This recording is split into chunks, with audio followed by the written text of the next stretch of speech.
Kumusta kayong lahat mga kamamshi? Nagbabalik na naman si Mami Irie. Late na yung pag-vlog ko, gabi na. Happy Friday sa inyong lahat. Ngayon lang ako nag-vlog dahil na-busy ako kanina umaga. Actually, sobrang busy ko nitong mga nakaraang araw. I-chika ko sa inyo. And ayan, maulan pa rin dito sa amin. Kinansila nga yung mga pasok dahil grabe yung ulan talaga, sobrang lakas. Hindi ko alam kung may bagyo. Pero yung yung ulan talagang malakas. Hindi lang dito sa Tacloban yung maulan, mayroon ding mga ibang lugar na inuulan katulad sa Bicol na binaha na. Kaya ingat tayo mga kamamshi. Hindi biro ito na talaga pag uulan, grabe. And ayan, may ichika ako sa inyo. Kaya ako nabisi nitong mga nakaraang araw dahil nagkasakit si Olivia and si Ellie. Actually silang tatlo nagkasakit mga kamamshi. Nung Martes ng umaga, si Olivia pumasok. Pero kinuha ni Daddy Marco kasi tumawag yung sa school na si Olivia hindi maganda yung pakiramdam. Kaya pumunta ulit si Daddy Marco sa school para sunduin si Olivia. Tapos ayun na, nagkadagnat na, binigyan ko ng paracetamol. Tapos nung gabi, ang taas ng lagnat ni Olivia. Ay, nung hapon, si Olivia nagsuka. Nagsuka siya mga kamamshi. Tapos hanggang na paggabi, ang taas ng kanyang lagnat. Tapos siya. Nanginginig ba? So yung panginginig niya matagal. Pinunasan na namin siya, kinumutan ng makapal, lahat na ginawa na namin, kaya lang wala talaga, hindi nag-stop yung panginginig niya. Kaya nag-decide kami na dalhin siya sa emergency kasi natatakot talaga ako. Pag ganyan mga kamamshi na ako, madali na akong matakot ba. Nanginginig nga ako nung time na yun eh. Hindi ko alam, basta siguro dahil sa mga trauma nung nandun pa ako sa Switzerland kasi ako lang mag-isa. Grabe yung mga experience ko sa mga bata pag nagkakasakit sila. Kaya ngayon na kahit malalaki na sila, hindi ko na kaya ba, parang basta hindi maganda yung pakiramdam ko. Mabuti na lang na nandito si mama. Tinulungan ako. Nanginginig ako. Kaya parang nagaano ba ako na hindi naman yung nagpapanik. Kinakabahan lang ako kasi na naman ako, nag-a-advance pa yung isipan ko kasi syempre bilang ina, masakit talaga na makita mo yung anak mo na nagsasuffer yan, may sakit. Yan talaga ang pinaka mahirap kamamshi. Bilang isang ina, yung may mga sakit ba yung mga bata. So ayun, dinala namin si Olivia sa ER. Nabigyan kami ng, mabuti na nakauwi kami. Hindi kami nag-stay doon. Binigyan kami ng gamot, antibiotic. Kasi yung ni Olivia, yung tonsil niya, ang lalaki. May infection siya. Nung nasa emergency na kami, medyo naging okay na siya mga kamamshi. Hindi na siya nagsuka. Hindi na siya nanginginig. Kumalma siya. Kaya ako rin siya dinala sa emergency dahil natatakot ako dahil may mga cases ng dengue, mga kamamshi. Yun ang kinakatakutan ko, baka may dengue, ganyan. Kaya nagsigurado lang ako na dalhin si Olivia sa emergency. So far okay naman, ano lang, infection. Walang dengue. So ayun, nakauwi kami dito sa bahay, mga ano na, mag-aalauna ng madaling araw.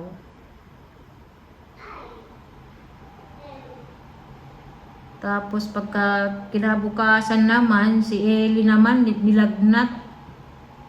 Pero alam ko na yun, nalalagnatin si Ellie. Nilagnat si Ellie, tapos nagsuka rin siya. Kaya yun, kalimutan ko. Nung nasa emergency pala kami, sabi ni Daddy Marco, medyo raw si Ellie, mainit. Kaya binigyan niya ng paracetamol. Tapos nung kinabukasan na, yun na. Talagang nilagnat na ng bongga si Ellie. Tapos nagsuka siya. Kaya yun, pina-check up ko. Mabuti na lang na may OPD pa. Pina-check up ko siya. Pina-check ko yung kanyang dugo. Tapos yung ihi niya, late ko na ipasa kasi hindi siya nakaihi sa hospital. Kaya nahuli. Bukas pa kukunin ni mama yung result.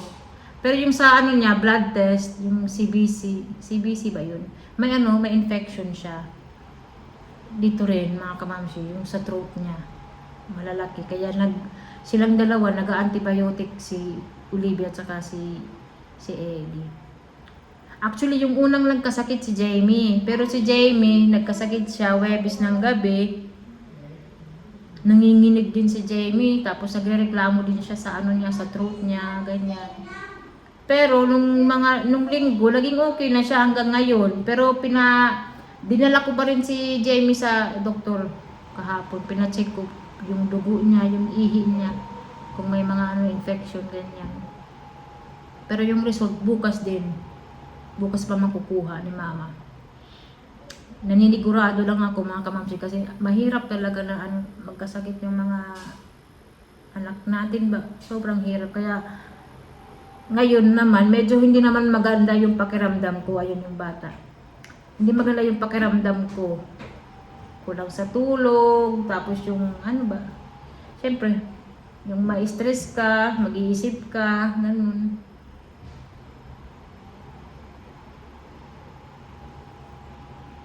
So far ngayon, okay na si Olivia. Si Ellie na lang ang binabantayan ko ngayon. Wala nang lagnat. Wala na silang mga lagnat.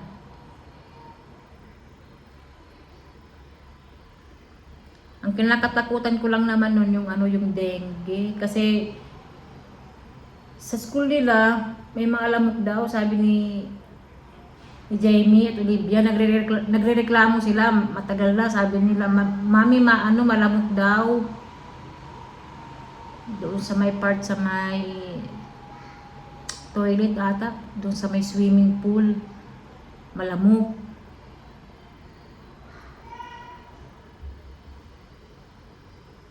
May mga na dito, may mga cases ng dengue. Kaya ayun, natakot talaga ako. Tapos diba sa Manila, may mga dengue, ganyan. Tapos lalo pa ngayon na panay ang ulan, so maraming lamok talaga.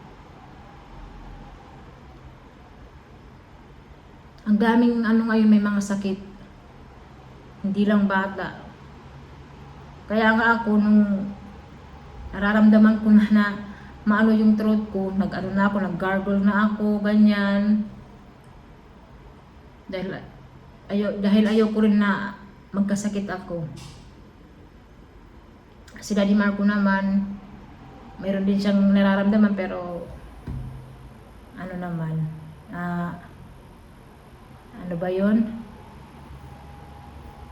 hindi pa naman kailangan ng gamot. Maraming may ubo, ayan, sipon. Kaya ingat tayo, mga kamamshi. Talagang iba na yung panahon ngayon. Marami ng mga sakit-sakit. Tapos ang pinakamahirap ko dito mga kamamsi, hindi naman ako nagrereklamo ha. Ang pinakamahirap ko dito yung sa hospital, yung pagpapacheck up sa mga bata. Kasi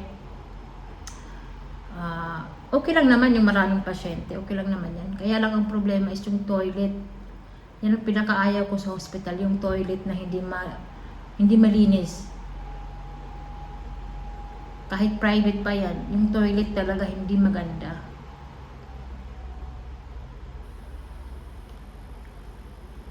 Dapat bigyan nila ng pansin yung toilet kasi importante yan mga kamamsi, yung toilet eh. Kailangan malinis. Ayoko pa naman ng toilet na basa yung floor. Ayoko yan.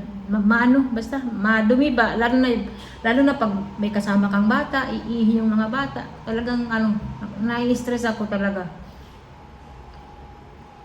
Siyempre, hindi naman tayo mag reklamo doon. Pero dapat alam ng hospital, 'di ba, na kailangan nilang i-improve yung toilet.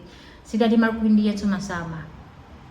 May may time lang yan na sumasama sa hospital pag wala akong nakasama. Pag wala si Mama. Kasi hindi siya makatagal sa hospital dito sa Pinas.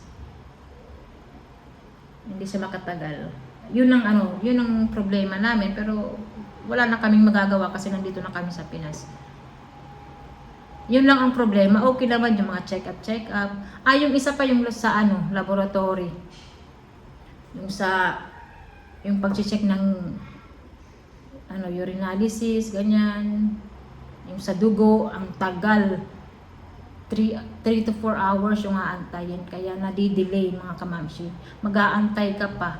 Kaya nga yung blood test ni Olivia at saka yung sa ihi niya, hindi kami naghintay mga kamamsi dahil naaawa ako sa mga bata. Tapos maraming doon, may mga sakit. Kaya sabi ko kay Mama, kinabukasan na lang namin kunin yung result. Yan ang problema. Kasi sa Switzerland mga kamamsi, doon pag mag-check up ka, habang nag-aantay ka ng doktor mo, kinukuhaan ka na ng dugo, tapos papabalikin ka doon sa waiting area, sa waiting room, tapos pagpunta mo sa doktor, nandun na yung result mo. Ang bilis ng result. Kaya sana ganyan din dito sa atin sa Pinas. Sana baguhin ba ng hospital kasi kumikita naman sila eh. Marami naman ang pasyente nila. Kaya sana yun ang baguhin nila yung sa mga blood, mga laboratory, dapat mabilis na yung result.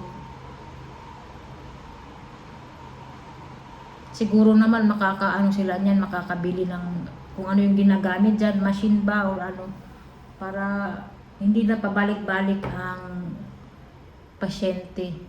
Kasi magastos din yan eh. Halimbawa, yung malalayo dito, galing Samar, galing Leyte, ganyan. Babalik pa yan. Yun lang ang concern. Hindi naman ako nagrereklamo na baka may mag-comment dyan kasi ganyan, umuwi pa kayo dito sa Pinas. Hindi naman ganoon. Nag-aano lang ba ako? Concerned citizen ba? Talagang mahirap talaga pag nagkakasakit yung mga bata, pa-check up. Tapos gagamit ng toilet, Diyos ko, ang dumi ng toilet. Dapat pagtuunan nila ng pansin yung ganyan, toilet. Kahit lang yan, simple lang yan na malaking yan talaga mga kamamsi. Bagay ba sa isang establishment, yung toilet, pinaka-importante talaga yan. Yan si Eddie, hindi pa siya tulog. Si Jamie and Olivia tulog na. 8, 9, Medyo okay na siya. 12. Pero yung kanyang pupo ang binabantayan ko kasi nga That's only 2. How much is this? watery ba? Siguro dahil sa gamot na iniinom niya. No. And syempre si Daddy Marco yan, nagtatrabaho pa rin kahit Retired na. 11, 12. Mag-ama. It's only 2. Magkamukha yan sila This is mga 10. kamoshi. That is cute. Daddy, this And what color is this? yellow. This? This? That's pink. And this? Blue. Green. Purple. Wow. And the days. How do you know that? What day is this? Monday? And this one? Tuesday. This one? Thursday. Wednesday. Wednesday. Wednesday. Monday, Tuesday, Wednesday, Thursday. Nice try. Nice try. Cute ang bata. Monday, Tuesday, Wednesday, Thursday, Friday, Friday. Saturday. Everybody's happy. Everybody's happy. Learning, learning. Friday. Why is Friday everybody happy? Because it's Friday. No, in the school we said like this: Monday, Tuesday, Wednesday, Yeah. Thursday, Friday, Friday. Everybody's happy. Everybody's happy. Learning, learning. Bravo. Bravo. Like mommy. You know why? She's You wanna- smart like mommy. You know why Friday is everybody happy?